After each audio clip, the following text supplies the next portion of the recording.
तो हेलो मेरे यारो, the martial court of returns के इस अमेजिंग एपिसोड में आप सभी लोगों का स्वागत है।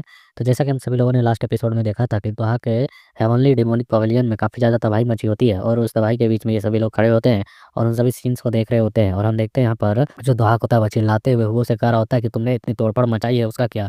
तो ये सुनकर हुआ कह रहा होता है कि यदि ये टूटा भी है तो क्या हुआ, तुम इसे ठीक तो करा ही सकते हो ना। तो ये सुनकर वह कहता है कि एक सेट को बनाने में कितने खजाने बर्बाद होते हैं मालूम है, इन्हें पुनः निर्माण करने में कितना ज़्यादा धन नष्ट होगा। तो हम देखते हैं सुनकर हुआ यहाँ पर गुस्से में फेस बनाकर उसकी ओर देख रहा होता है। आवाज़ आ रही थी, क्या तुम इसकी भरपाई करोगे, तुम इसका पैसा दोगे। और यहाँ वो कहता है कि या मैं नहीं था जिसे इसने डिस्ट्रॉय किया है। ये सुनकर वो कहता है क्या तुम नहीं थे, मैंने तुम्हें ही देखा है और तुम क्या करोगे, तुमने इसे बर्बाद नहीं किया है। वो वहाँ से जाते हुए कहा होता है इसके और कि यह जो काम है यहाँ पर ब्लैक स्टोन डीमन ने किया था, यह उसका काम है मेरा नहीं। तो दाहक कहता है कि यह किस तरह की तुम बकवास कर रहे हो। और फिर वह अपने माथे को पकड़कर कह रहा होता है कि ब्लैक स्टोन डीमन को यहाँ पर मैं नष्ट करने के लिए आया था, लेकिन उसके चक्कर में यहाँ पर पूरी हेवनली डिमोनिक पवेलियन ही नष्ट हो चुकी है।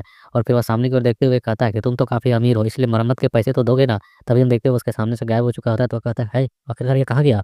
और हम देखते हैं वो उसके छत से निकल कर बाहर की ओर घूमने निकल चुका होता है और आवाज़ आ रही होती है, मैं सचमुच में पागल हो रहा हूँ इन चीज़ों को देखकर। उसके बाद हमारा सीन सीधे ब्लड डिमन की ओर शिफ्ट होता है, जहाँ पर हम उस मोटे मेरिएट गोल्ड के मर्चेंट लीडर को देखते हैं जो इसके सामने झुका हुआ होता है। और हम देखते हैं यहाँ पर ब्लड डिमन उसे घूर कर देख रहा होता है गुस्से में। तो उसे इस तरीके से देखते हुए एकदम मोटा कहता है कि आखिरकार क्या हुआ सर, क्या कोई दिक्कत है। तो हम देखते हैं सुनकर वह एनर्जी रिलीज करते हुए गुस्से में कहता है कि ब्लैक स्टोन डीमन मर चुका है, आखिरकार तुम कर क्या रहे थे, तुम किस तरीके से नजर रख रहे थे।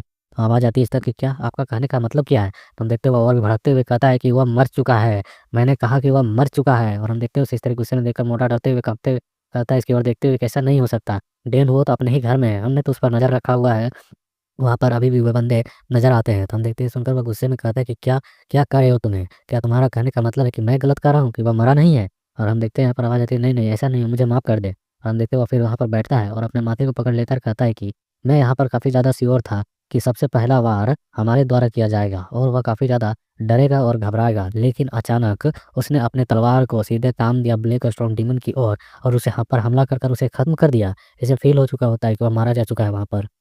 और फिर हम देखते हैं कि यहाँ पर जंगल का सीन जहाँ पर लकड़ी जल रही होती है और वो अभी भी ब्लैक जो ब्लड डिमन वकार होता है, आखिरकार इस दुनिया में क्या ऐसा चीज़ होगा जो उसे हिला सके, उसे डरा सके।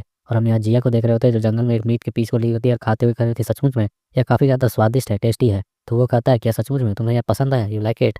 तो जिया कहती है कि हाँ, क्या आप इसे पकड़ने के लिए गए थे, वो भी सिर्फ़ मेरे लिए? अगर आप कुछ और भी ले आते तो भी जिया खा लेती। तो हम देखते हैं वहाँ पर वो फिर कहती है कि वैसे लेकिन जब मैं यहाँ पर सो रही थी तो मुझे अचानक ज़ोरदार धमाके सुनाई दिए और ज़मीन हिल रही थी। क्या आपने फ़ील किया? तो हम देखते हैं यहाँ पर ये दोनों बंदे अपने मन में कह रहे थे भूकंप, या यही बंदा था जिसने इस भूकंप को लाया था। वो कह रहा था क्या सचमुच में ऐसा हुआ था? मुझे तो ये फ़ील नहीं हुआ, मैं तो इसके बारे में नहीं जानता हूँ। यह सुन जिया बस उसकी ओर खामोशी से देख ही रही होती है। उसके बाद तभी यहाँ पर जिया कहती है कि पिताजी आप थोड़े से धीमे चीज़ों को फ़ील करते हैं, आप बहुत ज़्यादा स्लो हैं। और फिर वह यहाँ पर वो कहता है क्या ऐसा ऐसा नहीं है। और जब जे एंट्री लेते हुए खड़ा होता है कि मास्टर ये देखिए, इसे टेस्ट करें, ये काफ़ी ज़्यादा शानदार है। और हम देखते हैं वो अपने चॉपस्टिक को आगे बढ़ाता है और उस मास्टर को लेते हुए कहता है खाते हुए कि हाँ, ये इतना भी ज़्यादा ख़राब नहीं है। तो हम देखते हैं यहाँ पर जो जे होता है फ्लेक्स करते हुए कह रहा होता है कि सही कहा, ये सब मैंने बनाया है जे ने। इसे बनाने के लिए अपने दिल, दिमाग सब कुछ झोंक दिया मैंने, तब जाकर इसमें यह टेस्ट आया मास्टर। और हम देखते हैं फिर वो प्लेट को अपनी ओर घसका लेता है, इसे एक बाइट लेने देने के बाद। इसे ऐसा करते हुए देखकर यहाँ पर तो वो एकदम अचानक सदमे में चला जाता है, क्वेश्चन मार्क, आखिरकार ये क्या हुआ? इसने मेरा प्लेट ही छीन लिया। और वो यहाँ पर एकदम अचानक पत्थर सा जम जाता है कि मुझे खाने नहीं दिया। और यहाँ मस्त जे मस्ती में अपना उल्टा के खा रहा होता है, उससे कह रहा होता है खाते हुए कि सचमुच में आखिरकार मैंने इसे स्वयं बनाया है, लेकिन इसका स्वाद सचमुच में काफ़ी ज़्यादा स्वादिष्ट है, ये मुझे मतलब पसंद आ रहा है। और वो जो होता है परेशान लग रहा होता है, अपने चॉपस्टिक को पकड़े गुस्से में कपा रहा होता है अपने हैंड को।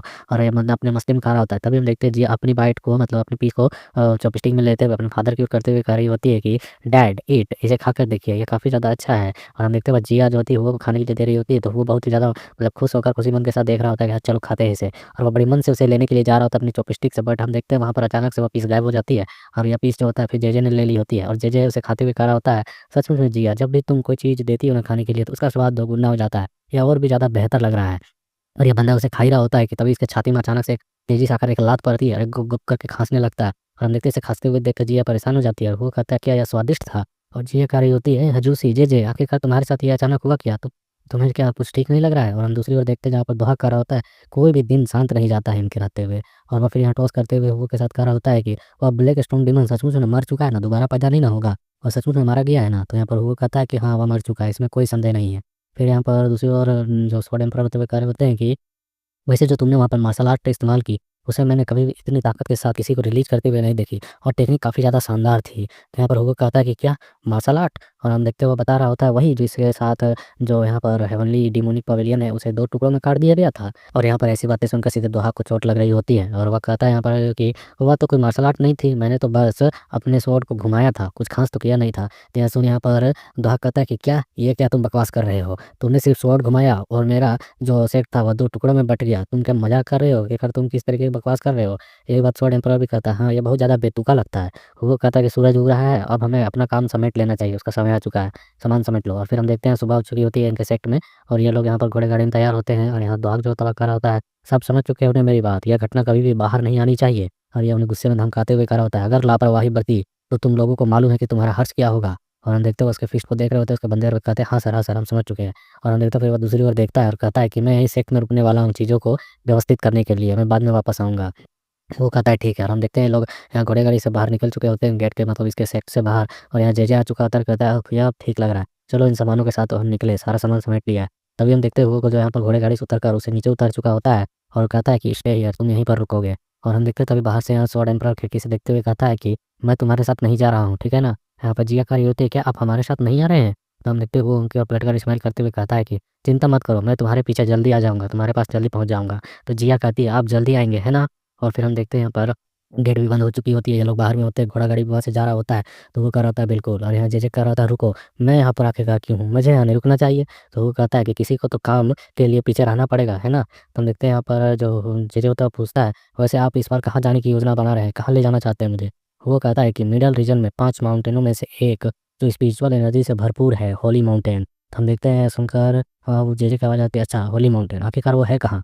तो यहाँ पर हम देखते हैं वो बताता है कि ज़्यादा कुछ खास दूरी पर मौजूद नहीं है, वो माउंटेन चेंग बाई में है। तो हम देखते हैं सुनकर वो सदमे में चला जाता है, कहता है व्हाट चांग बाई में? और वो अपने मन में कहता है कि चांग बाई वो तो यहाँ से महीनों के दूर के रास्ते पर पड़ता है, मतलब 1 महीना ट्रैवल करोगे तब जाकर वहाँ पहुँचोगे। तुम उन्हें यहाँ पर मुझे यहाँ पर अकेले रोक चुके हो, वो भी वहाँ तक ले जाने के लिए। और वो चिल्लाते हुए आगे की ओर भागते हुए कहने लगता है कि क्या तुम पागल हो चुके हो? तुम इतनी दूर कैसे मुझे ले जाना चाहोगे? कैसे मैं वहाँ जा सकता हूँ? जी यार रुको, मुझे भी अपने साथ ले चलो, मुझे भी अपने साथ ले चलो। और हम देखते हैं दौड़कर भाग रहा होता है, तभी एक पत्थर को हम हवा में उछलते हुए देखते हैं, जो इसके सीधे टपली पर लगती है और ये यहीं पे सीधे धराशायी हो चुका होता है। और हम देखते हैं सुबह से दोपहर हो चुकी होती है, दोपहर से शाम हो चुकी होती है, शाम से यहाँ अंधेरा होने वाली होती है, तब जाके इसको होश आ रहा होता है धीरे-धीरे। और ये आँखें खोलते हुए कह रहा होता है, जिया, जिया, क्या मैं उसका ख़्याल रख रहा हूँ? और तभी हम देखते हैं अपनी मतलब उठने की कोशिश करते हुए कहता है, उफ़! आखिरकार ये सब कुछ क्या है? और वो जैसे उठकर बैठता है तो उसके हाथ में अचानक से सलाइवा आता है, लार। और हम देखते हुए देखकर कहता है, ये क्या है? ये किसका लार है भाई? और हम देख पाते हैं उसके सामने एक जंगली भालू को, जो उसे देखकर अपने लार टपका रहा होता है कि आज तो लंच का तैयारी हो चुका है। और तभी एक जोरदार चीख दिखाई जाती है और इसी के साथ यहाँ पर ये छोटा-सा चैप्टर कंप्लीट होता है। So like, share, comment and your support. Next episode next week.